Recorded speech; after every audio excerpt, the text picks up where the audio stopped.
Hello everyone. Welcome to Talanta's 50-day online crash course for NEET 2023.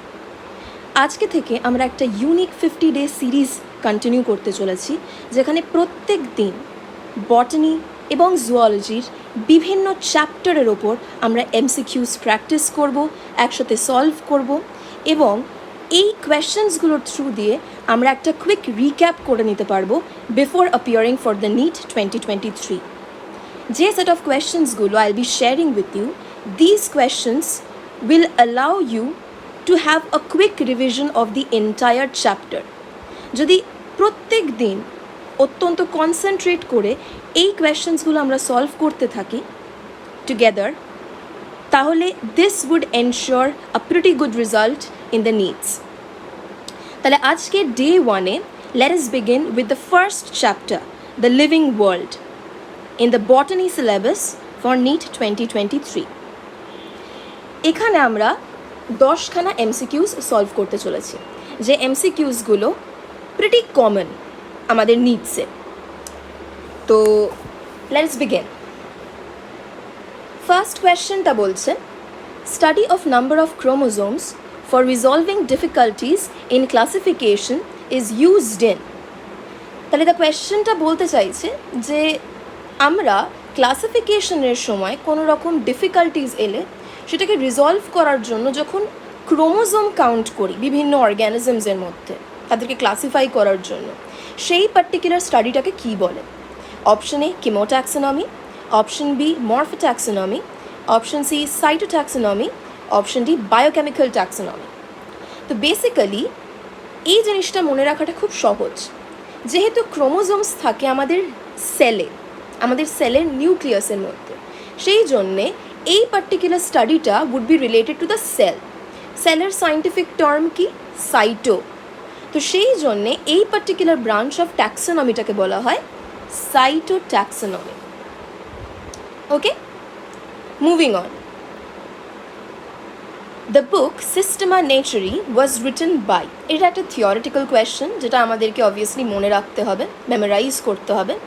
তো এই সিস্টেমা নেচারি যে বইটা বেসিক্যালি, সেটার অথর হচ্ছেন ক্যারোলাস ভন লিনিয়াস। আমরা ট্যাক্সোনমি পড়তে গিয়ে বারবার এই ভদ্রলোকের নাম দেখেছি, উনি বাইনোমিয়াল নোমেনক্লেচার দিয়েছিলেন। এই সিস্টেমা নেচারি বইটাও ওনারই লেখা। Next, animal taxonomists have name the animals according two.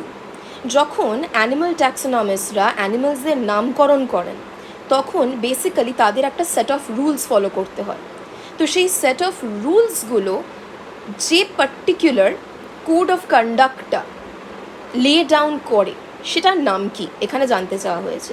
Option A international class for zoology nomenclature, option B Indian code for zoology nomenclature, option C international classification for zoological nomenclature, আর option D international code for zoological nomenclature. Again এটা একটা theoretical, একটা memorise করার question.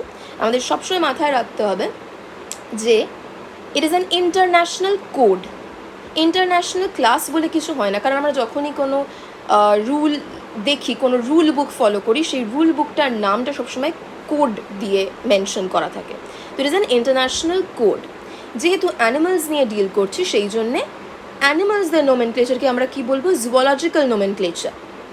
ওকে, তো এই দুটো criteria একমাত্র সাফাইস করছে আমাদের option ডিটা।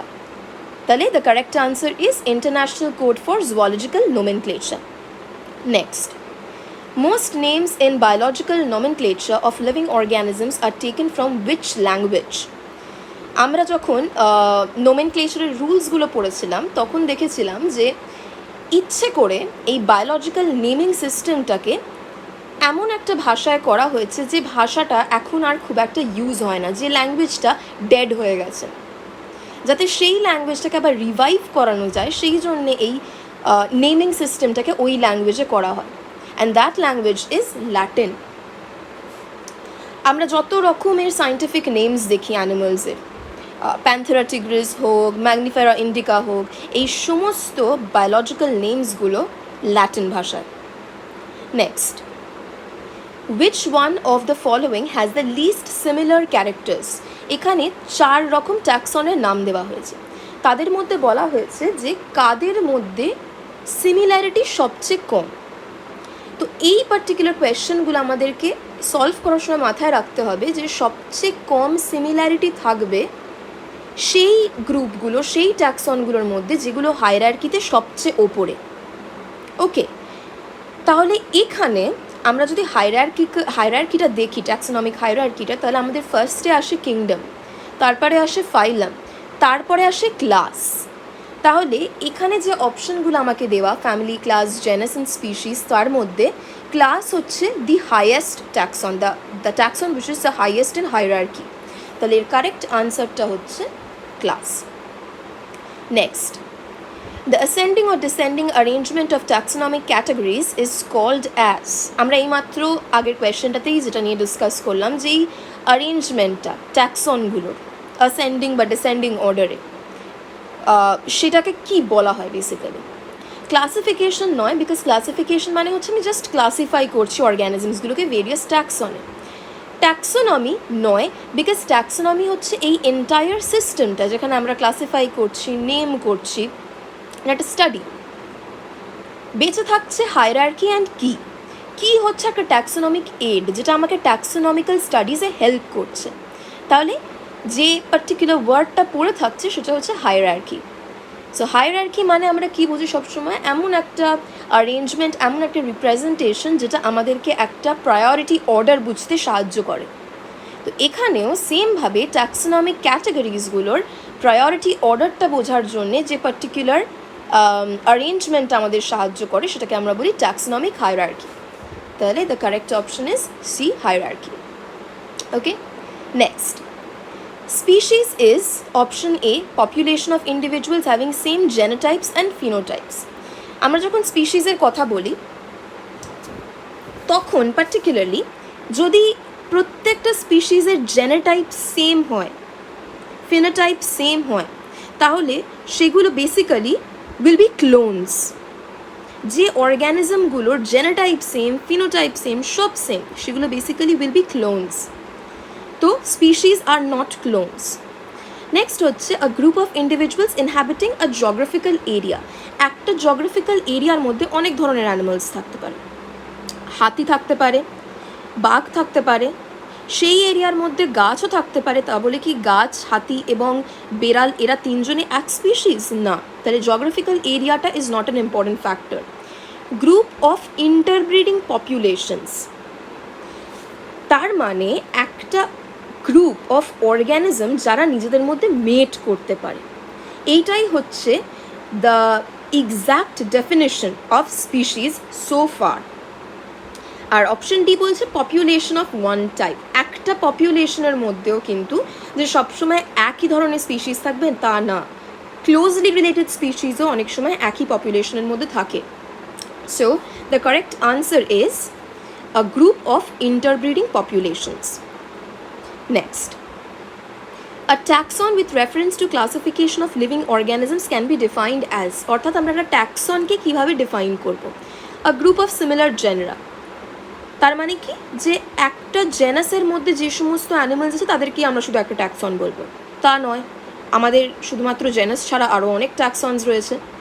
a group of similar species, তার মানে একই স্পিশিসের যে সমস্ত অ্যানিমালস বা প্লান্টস তাদেরকে আমরা সেম ট্যাক্সন বলবো শুধু, স্পিশিস ছাড়াও আরও অনেক ট্যাক্সন হয়। A group of organisms based on chromosome numbers, যদি এটা বলি তাহলেও আমরা কি করছি? সমস্ত মানুষকে এক ধরনের ট্যাক্সন বলছি, সমস্ত পাখিকে এক ধরনের ট্যাক্সন বলছি না। A group of any one rank of organisms, এইটা হচ্ছে the particular definition that we are looking for. একটা ট্যাক্সন হচ্ছে একটা পার্টিকুলার র্যাঙ্ক, অর্থাৎ র্যাঙ্ক মানে এখানে কি? ফাইলাম, ক্লাস, অর্ডার, ফ্যামিলি, এই পার্টিকুলার র্যাঙ্কের মধ্যে যে সমস্ত অর্গ্যানিজমস রয়েছে সবাই। তাহলে a taxon is a group of any one rank of organisms.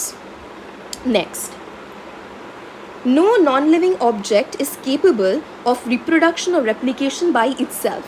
Yet, reproduction cannot be an all-inclusive defining characteristic of living organisms because non-living organismsরা non-living objectsরা reproduce করতে পারে না, কিন্তু তার সত্ত্বেও আমরা রিপ্রোডাকশনটাকে একটা অল ইনক্লুসিভ ডিফাইনিং ক্যারেক্টারিস্টিক বলতে পারি না লিভিং অর্গ্যানিজমে। তার কারণটা কি?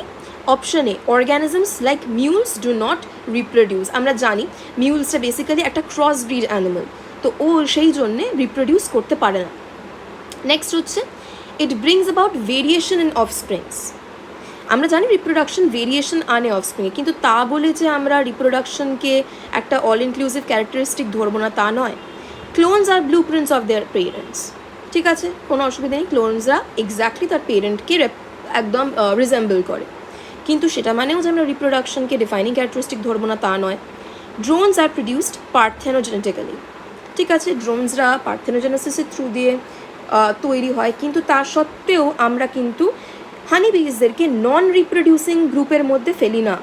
তাহলে দি অনলি অপশন যেটা এটার কারেক্ট আনসার হবে দ্যাট ইজ অর্গ্যানিজমস যারা রিপ্রোডিউস করছেই না। যদি আমি রিপ্রোডাকশনটাকে একটা ডিফাইনিং ক্যারেক্টারিস্টিক বলতাম লিভিং অর্গ্যানিজমদের, তাহলে মিউলসদেরকে আমাকে নন লিভিং অবজেক্ট হিসেবে কনসিডার করতে হতো। তাহলে the correct answer is organisms like mules do not reproduce. Last question for today, which of the following have more characters in common? Again এরকম একটা কোয়েশ্চেন আমরা আগেও দেখে এসেছি। যখন আমরা কমনালিটির কথা বলবো, সিমিলারিটির কথা বলবো, তখন আমাদেরকে দেখতে হবে যে ট্যাক্সোনমিক হায়ারার্কিতে কোন পার্টিকুলার ট্যাক্সনটা সবচেয়ে নিচের দিকে। যত বেশি লোয়ার ট্যাক্সন তত বেশি কমনালিটি, তত বেশি সিমিলারিটি ওদের মধ্যে। তাহলে আগেন যদি আমরা নিচে থেকে শুরু করি এবারে, তাহলে সবার আগে আসে স্পিসিস, তার উপরে আসে জেনাস, তার উপরে আসে ফ্যামিলি। তাহলে এই যে চারটে যে ট্যাক্সন দেওয়া আছে, অর্ডার, ক্লাস, ফাইলাম অ্যান্ড ফ্যামিলি, এর মধ্যে সবচেয়ে লোয়ার ইন হায়ারার্কি হচ্ছে ফ্যামিলি। অর্থাৎ একটা ফ্যামিলির অর্গ্যানিজমসদের মধ্যে ক্যারেক্টার্স সবচেয়ে কমন থাকবে। তাহলে the correct answer is option D, family. তাহলে আজকের ভিডিওতে আমরা এই পার্টিকুলার 10খানা কোয়েশ্চেন্স ডিসকাস করলাম। সিমিলারলি ডে 2তেও আমরা এরকমই 10টা কি 12টা কোয়েশ্চেন্স ডিসকাস করব। That will be extremely helpful. Day 2 এর জন্য যে পার্টিকুলার চ্যাপ্টারটা আমরা চুজ করেছি সেটা হচ্ছে বটানিরই একটা চ্যাপ্টার। আমাদের এনসিইআরটি ক্লাস 11-এর যে সিলেবাস তার সেটা অনুযায়ী the chapter 2, alright, biological classification. So we are going to expect যে যারা যারা এই ভিডিওটা দেখেছো তারা এই পার্টিকুলার চ্যাপ্টারটার সাথে রেডি থাকবে ডে 2 এর জন্যে, যাতে আমরা এই কোয়েশ্চেন্সগুলো একসাথে বসে সলভ করতে পারি। অলরাইট, সো আই হোপ যে you could benefit from this video. So signing off. যদি ভিডিওটা অবশ্যই তোমাদের ভালো লেগে থাকে তাহলে please do like, share and subscribe to the channel. Good bye and have a good day.